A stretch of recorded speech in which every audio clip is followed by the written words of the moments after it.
Alors, est-ce que science étonnante pourrait être néfaste? Bien sûr, il s'agit d'une question un petit peu provocatrice, vu à quel point j'admire David et je pense que c'est le meilleur youtubeur francophone.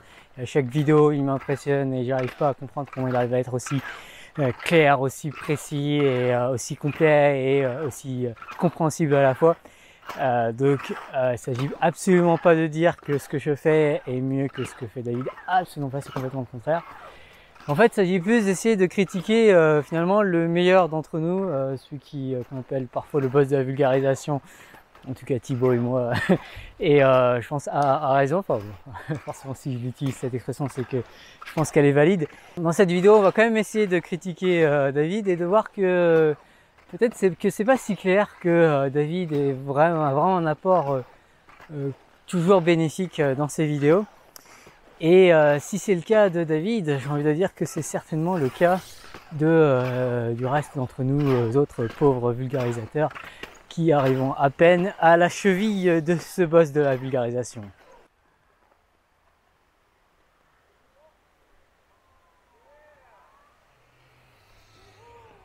Et en fait, si j'en suis venu à faire cette vidéo d'aujourd'hui, c'est vraiment en fait la culmination d'une suite de réflexions qui ont un peu commencé avec la série Hashtag de Bacon, mais qui ont pas mal été accélérées récemment suite à une vidéo de Gilles Galef sur l'honnêteté intellectuelle et les nombreuses réflexions qui ont émergé de là, notamment sur la chaîne d'Alexandre Technoprog, dont je recommande très vivement la série.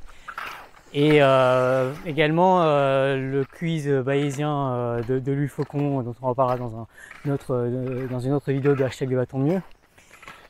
Tous ces outils m'ont fait me demander davantage voilà, si je suis vraiment honnête avec moi-même, si j'essaie vraiment de mesurer l'impact de mes vidéos ou des vidéos de David, qu'est-ce que je devrais être amené à conclure. Et malheureusement, le constat est finalement assez mitigé et j'en viens même à la conclusion que il me semble probable désormais que les vidéos de David sont en fait néfastes pour au moins une proportion mais non négligeable de ses viewers, voire peut-être pour la majorité d'entre eux, ce qui ferait un constat assez désastreux. On va essayer de disséquer pourquoi est-ce que ça me semble probable et qu'est-ce qu'on peut faire nous autres vulgarisateurs pour rendre nos vidéos moins néfastes.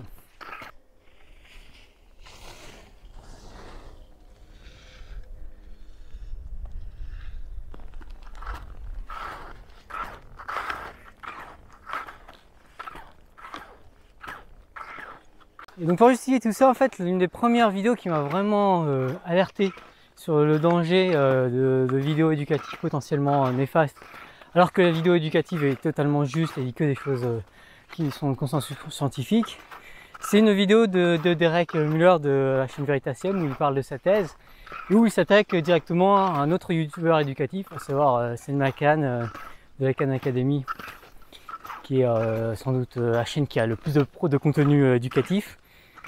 Et le constat de Derek Muller, qui en fait est sa thèse, puisqu'il a fait une thèse sur l'efficacité des vidéos scientifiques, est vraiment catastrophique. Vraiment catastrophique. Donc je recommande vivement d'aller voir cette vidéo. C'est-à-dire que des élèves qui savaient qu'ils allaient être notés, il n'y a pas l'excuse de on est juste sur YouTube comme ça, c'est vraiment des élèves qui sont, voilà, ils vont être jugés, qui passent une expérience scientifique, ils sont les sujets d'une expérience scientifique. On leur donne un questionnaire, voilà, un examen. Ils ont des notes qui sont vraiment pas terribles déjà. Et ensuite, on leur montre une vidéo éducative parfaitement juste qui explique exactement le phénomène qui doit être compris pour pouvoir résoudre l'examen, ni plus ni moins. C'est pas comme si l'information était noyée, non, l'information est très claire. Tout est très juste et très bien expliqué. Et bien, il se trouve que les élèves, après avoir vu cette vidéo, progressent un tout petit peu, mais de façon très très minimale.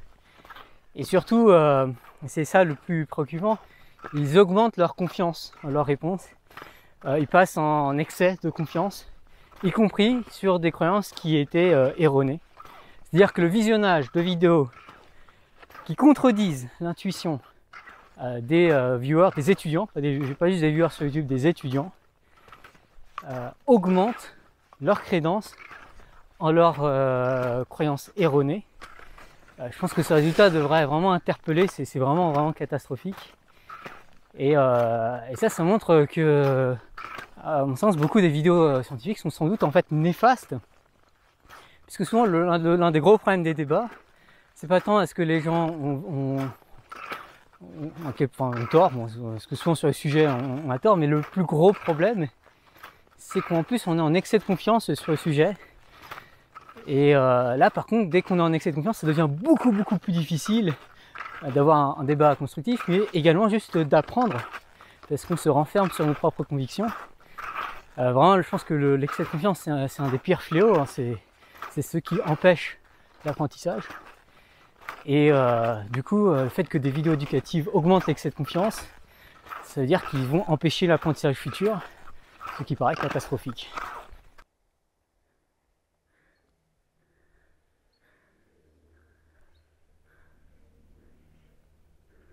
Alors ce qui est intéressant, c'est que Derek Muller du coup propose dans sa thèse des façons de corriger le problème, de faire des vidéos qui sont vraiment, qui ont vraiment un effet important, non seulement sur ce que les gens apprennent, mais également sur leur excès de confiance.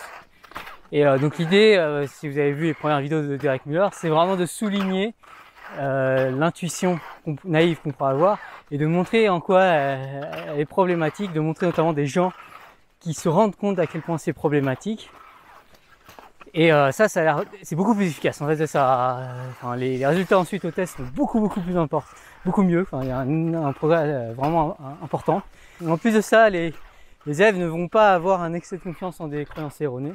Et donc ces vidéos, elles sont, d'un point de vue pédagogique, elles semblent largement meilleures. Là où il y a un truc un peu dérangeant toutefois, c'est que le ressenti des élèves ne va pas du tout dans ce sens. C'est-à-dire dans les vidéos super bien expliquées, où tout est correct, j'ai envie de dire, les vidéos que fait David, les gens trouvent ça super clair, ils trouvent ça parfaitement expliqué, ils sont très contents du contenu. S'il y a des évaluations de professeurs, elles vont être excellentes. Alors que dans le deuxième cas, le cas où les élèves apprennent vraiment quelque chose, ce qu'ils disent des vidéos, c'est plus que il y a un côté frustrant et confusant, hein, c'est confusing, hein, il y avait quelque chose qu'ils trouvaient troublant et ils n'arrivaient pas à... du coup, il n'y a pas du tout d'appréciation de la vidéo, mais par contre l'impact pédagogique des vidéos est beaucoup plus important, voire et beaucoup moins néfaste en particulier.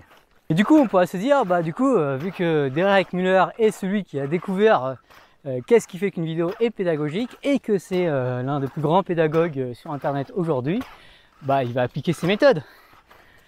Sauf que si vous regardez toutes les dernières vidéos de Derek Muller, quasiment toutes, il a arrêté de faire ça. C'est-à-dire que ce qu'il a montré dans sa thèse, à savoir le fait que certains contenus sont beaucoup plus efficaces, a été complètement ignoré par en fait tous les vulgarisateurs du web, mais y compris celui qui a fait cette découverte et qui a fait plusieurs vidéos sur le sujet. Derek Muller a arrêté de faire des vidéos qui sont pédagogiquement efficaces. Pourquoi? C'est difficile à dire, mais voilà, en tant que youtubeur, on est sensible au nombre de vues que font nos vidéos, et on est également très sensible aux commentaires. Et donc un commentaire qui dit la vidéo est super claire, ça va nous renforcer positivement dans ce qu'on fait. Et un commentaire qui dit oh la vidéo était confuse, j'ai pas très bien compris, ça va nous motiver à ne plus faire ce genre de vidéo.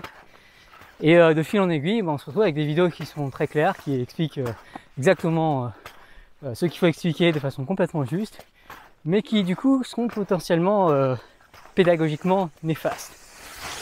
Et ça, c'est quand même très préoccupant. D'autant qu'au cours de ces derniers mois, il y a un autre graphe qui m'a pas mal interpellé. C'est ce que Julia Galef appelle la courbe du désespoir. Il y a une vidéo d'Alexandre Technoprog sur le sujet, qui montre que plus on en sait sur le sujet, par exemple, du changement climatique, plus on se renforce dans les idées défendues par notre parti politique. Donc je pense que sur des sujets où on a des partis pris et où le biais de confirmation, le risque d'auto-bullshit est énorme, en fait des contenus solides scientifiquement, parfaitement clairs, super bien expliqués, pourraient être en fait extrêmement néfastes. Ah putain, c'est déprimant tout ce que je raconte. Et en parlant de déprimant, je vais finir avec une petite note qui est le risque d'auto-bullshit de la part des vulgarisateurs. Parce que tous ces résultats, je les connais depuis, en tout cas celui de Derek Muller, j'ai vu la vidéo quand elle est sortie, c'est en 2012, 2013, quelque chose comme ça, voire 2011. Voilà, ça fait bientôt presque une décennie que je connais ces résultats. Et je pense que j'ai eu tendance à les négliger, quoi. J'ai tendance à les mettre de côté, moi aussi, et à les oublier régulièrement, et du coup à ne pas en prendre compte, et à m'auto-bullshiter, à penser que mes vidéos sont clairement bénéfiques. Alors que voilà, tout ce que cela montre, c'est que on manque de retours en fait sur nos vidéos, et les peu de retours qu'on a, c'est des retours immédiats, hein, c'est des effets à court terme. Et du coup, on risque de passer complètement à côté des effets à long terme qui peuvent être en fait très néfastes, notamment via le problème de l'excès de confiance.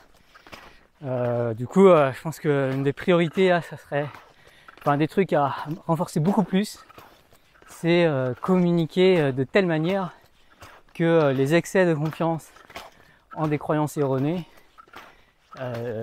soient combattus et soient diminués. Malheureusement, c'est pas facile, et surtout, c'est pas ça qui va nous donner beaucoup de vues, c'est pas ça qui va nous donner beaucoup d'abonnés. Ça va faire fuir les gens. C'est déprimant. C'est déprimant.